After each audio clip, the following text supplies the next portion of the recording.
let me take a moment and talk about Riverside.fm. It allows you to record studio quality audio and up to 4K video. When you need to record audio and video, Riverside.fm can do it. So if you're looking for a hero platform for all your recording needs, from podcasts to webinars to any video content, Riverside.fm. I've got a promo code for you where you'll receive a 30% discount on the first 3 months of your subscription. I'll give it to you twice. The promo code is SHIPIT.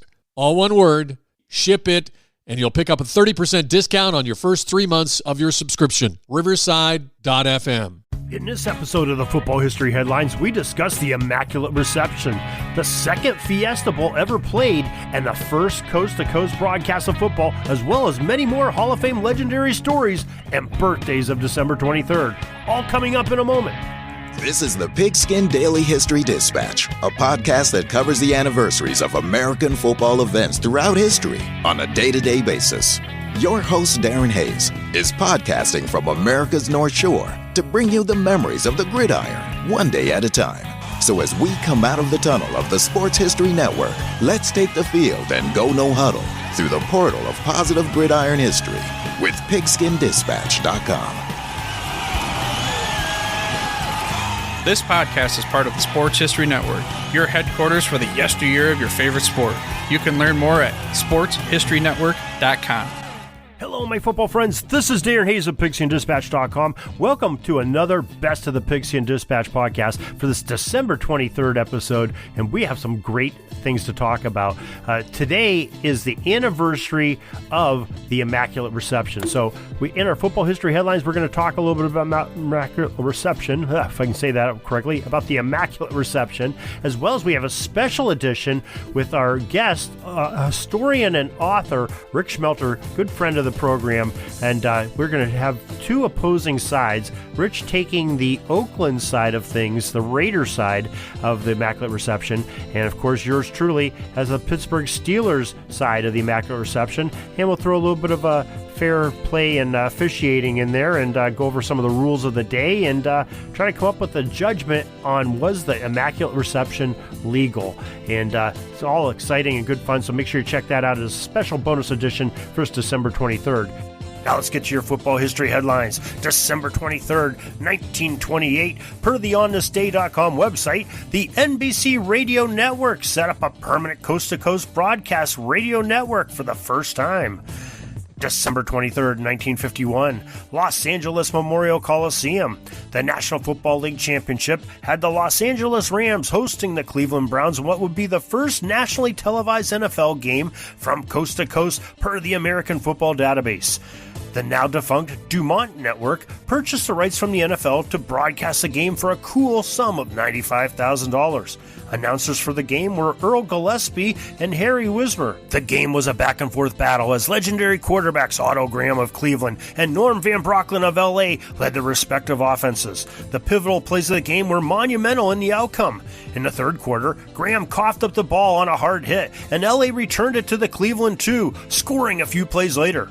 The backbreaker, though, was that after the Browns tied the score, when they answered the back on the 8-yard, 70-yard drive that ended with a 5-yard touchdown by Ken Carpenter, the Rams responded in kind. Tom Fears accepted a Van Brocklin pass in the fourth quarter and raced 73 yards for the winning touchdown as the Rams outlasted the Browns 24-17. All right, now, here's our feature story, and it's a big one. December 23rd, 1972, at Three Rivers Stadium in Pittsburgh, the Immaculate Reception took place. It may be the most talked about and most replayed single play in all of football history. This one changed the course of a long-suffering Pittsburgh franchise who, after their inception in 1933, had never won in the postseason. In fact, the Steelers had only played in one playoff game in 1947 in their first 38 years of existence. The game on that December 23rd was the 1972 AFC Divisional Playoff. The Raiders were the heavy favorites coming into the game, and everyone was looking forward to Oakland going up against the powerful, undefeated Miami Dolphins to see who would represent the AFC in the Super Bowl. According to the folks at BehindTheSteelCurtain.com website, it was the upstart Steelers for the most of the game who dominated play, as the Raiders offense, who boasted 7 Pro Bowlers, could not score for almost 59 minutes against the Pittsburgh defense. Kicker Roy Jarrella had 2 field goals that had the Steelers up 6-0 late in the fourth quarter. Then with 1:13 left to play, Oakland's Ken Stabler, who had replaced the ineffective Daryl LaMonica, scrambled left on a broken play and sprinted untouched for a 30-yard touchdown to put the Raiders up 7-6. It all came down to a play with 22 ticks of the clock remaining as the Steelers had the ball on their own 40, facing a 4th and 10 with no timeouts remaining. Terry Bradshaw dropped back to pass.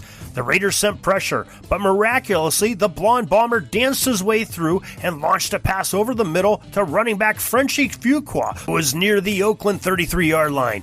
Raiders legend Jack Tatum was draped on Fuqua like a winter jacket, and the pair went up to make a play on the ball. The football went off the tandem and lofted backwards towards the Steelers' goal line. Then, out of nowhere, fellow Steelers running back Franco Harris, who was galloping downfield to make a block, reached towards his ankles and snagged the deflected pass on the Raiders' 42 and turned and ran towards the left sidelines to race for a most unexpected touchdown. The stadium went into total pandemonium. Raiders coach John Madden and his sideline argued that Tatum never touched the ball, and per an NFL rule at the time, for Harris to legally touch it after it hit Fuqua, then a defender would have to make a play on contact the ball himself. A second ruling needed to be made as to whether the ball touched the ground in the process of Harris catching it. The extra point by the Steelers was delayed even further as referee Fred Swearingen left the field to go into the Pittsburgh Pirates dugout to make a call to the NFL supervisor of officials, Art McNally, to talk about who knows what. Some claim that McNally used replay for the first time in NFL history to help Swearingen determine the ruling on the play. McNally insisted that instant replay was not a factor and that all he did was encourage Swearingen to make his call. That may be, but many in the know still swear that instant replay was unofficially born on that very play in the Steel City that day. Swearingen finally emerged back onto the field, stuck both arms up into the air, and after a Jarrella kick, the Steelers came back to win 13-7. Later, longtime Steelers announcer Myron Cope received a phone call from a fan about the play, which helped him to spread the coined phrase of the Immaculate Reception, and a legend still lives on to this day. Now let's take a quick break from our headlines, and let me remind you can learn more about gridiron history on our website, pigskindispatch.com, and you can contact me, Darren Hayes, at pigskindispatch@gmail.com. We'd love to hear from you. Speaking of hearing from someone who's here is one of my podcasting partners from the sportshistorynetwork.com that has a message just for you. Hello, sports fans. My name is Mark Mortier, and my show is called Yesterday Sports. My show mainly focuses on old school sports from the 1960s, 70s, and 80s. I'm a member of the Pro Football Researchers Association and a sports historian. I have a podcast every other Tuesday, so come join us at the Sports History Network for a trip down memory lane. In other football action on December 23, 1972, number 15 Arizona State outlasted Missouri 49-35 in the second ever played Fiesta Bowl game. According to the FiestaBowl.com webpage, the Sun Devils set a record in college football history with 718 yards of total offense as they registered in the game. Arizona State runners had a field day against Mizzou's defense as Woody Green put up 202 yards rushing mostly on the outside the tackles and scored 4 touchdowns, while backfield mate Brent McClanahan pounded the ball up the gut against the Tigers to gain an additional 171 yards. Now it's time to light up those candles on the birthday cakes because the Hall of Fame birthdays are going to be discussed for this December 23rd, and we'll start off in the year 1870 in Tonawanda, New York. Frank Hinkey, the prolific Yale University guard, was born. The National Football Foundation voted to have the career of Frank Hinkey entered into the College Football Hall of Fame in 1951. December 23, 1935, from Louisville, Kentucky, Paul Hornig, the legendary Notre Dame halfback, was born. According to the NFF, Hornig, who is also known as the Golden Boy, was a 2-time All-America selection in 1955 and again in 1956.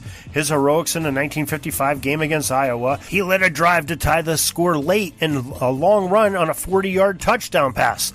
Hornig then kicked the extra point for the tie and later the winning field goal to lead the Irish to victory over the Hawkeyes. The Irish were not a very good team in 1957, but Hornig's play was spectacular and led him to become the only Heisman Trophy winner to have played on a losing team. The National Football Foundation voted Paul Hornig in as a member of the College Football Hall of Fame in 1985. The Green Bay Packers used a bonus draft pick to select the Golden Boy to play for their franchise.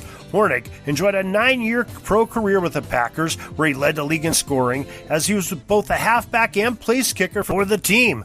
Hornig finished with 760 career points, powered by 62 TDs and 190 point-after kicks and 66 field goals. The Pro Football Hall of Fame enshrined Paul Hornig into their fold in 1986. December 23, 1936, in Washington, D.C., Willie Wood, the quarterback from USC, celebrated his birth. According to the ProFootballHOF.com, Willie didn't even get drafted in the NFL. He signed as a free agent with the Pack, and they moved him from quarterback to free safety. All he did was have a brilliant 14-year career where he had 48 career interceptions with 2 touchdowns for the Green Bay Packers. Wood also was a punt return specialist during his Packers career, and he ran 2 of those to the house, as well as having a 7.4-yard average. The Pro Football Hall of Fame enshrined Willie Wood in 1989.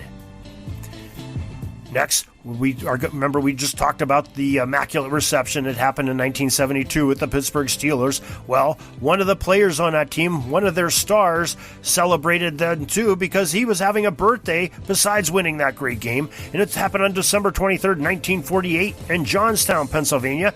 Jack Ham, the linebacker from Penn State, was born.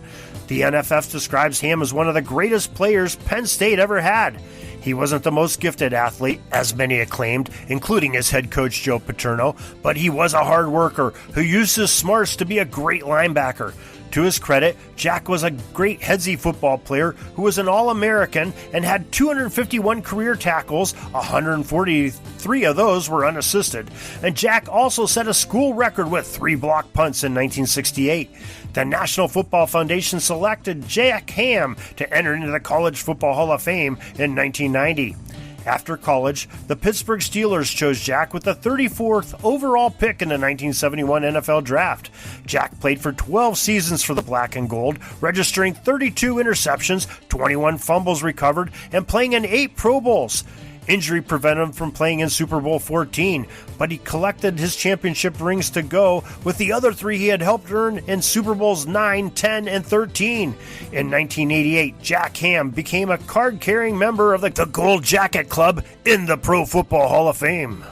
We hope you enjoyed these football history headlines for December 23rd and that you join us tomorrow for December 24th's football history headlines, because we're here every day. And on that episode, we will talk about the University of South Carolina's first football game, the birth of the Bullet, and the Browns narrowly win the championship in their first season in the NFL. Don't forget that Apple and a couple of the other podcast providers may have a delay during the holidays, but you can always find it on the day you're looking for it on PigskinDispatch.com or on the SportsHistoryNetwork.com. So make sure you get notified the second the next edition of this podcast is released. Please put your mouse cursor over that subscribe button on your podcast player and crush it like an empty Gatorade cup in the hands of an angry linebacker. You can also find all the episodes at your favorite podcast provider, PigskinDispatch.com or the SportsHistoryNetwork.com, where you'll also find many other great nostalgic sports stories and interviewed podcasts with an all-star cast of podcast hosts and guests to share some of history's greatest sporting events. Peeking up at the clock, the time's running down. We're going to go into victory formation, take a knee, and let this baby run out. Thanks for joining us. We'll see you back tomorrow for the next podcast. We invite you to check out our website, PigskinDispatch.com, not only to see the daily football history, but to experience positive football with our many articles on the good people of the game, as well as our own football comic strip, Cleat Marks Comics. PigskinDispatch.com is also on social media outlets, Facebook, Twitter, Instagram, and don't forget the Pigskin Dispatch YouTube channel to get all of your positive football news and history. Special thanks to the talents of Mike and Gene Monroe, as well as Jason Neff for letting us use their music during our podcast. This podcast is part of the Sports History Network, your headquarters for the yesteryear of your favorite sport. You can learn more at SportsHistoryNetwork.com.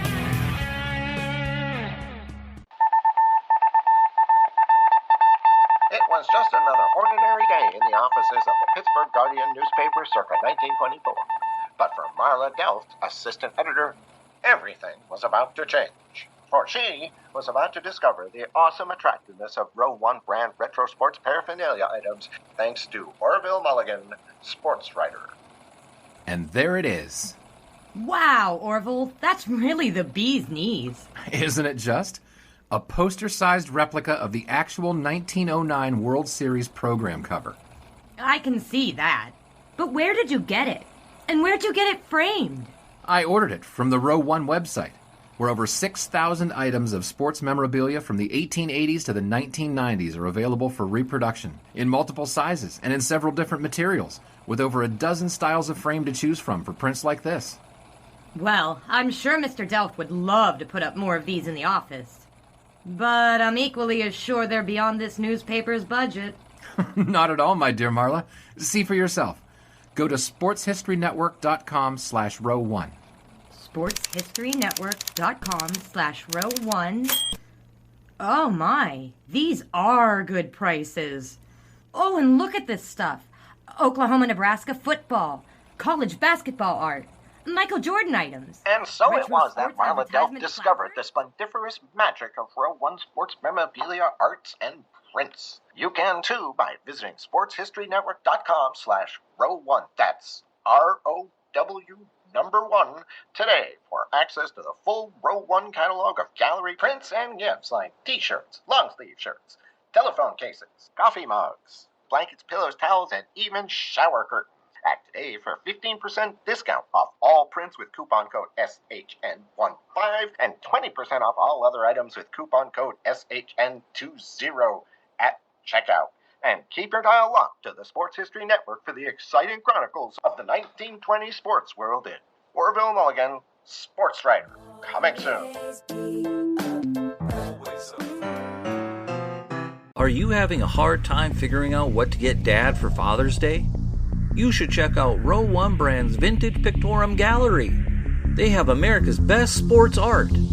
With over 7,200 historic sports prints, you're assured to find something unique for Dad this Father's Day. Instead of a boring old tie, get him a historic baseball photo taken by Henry High Sandom at the historic Polo Grounds Stadium in New York City during the 1894 Temple Cup.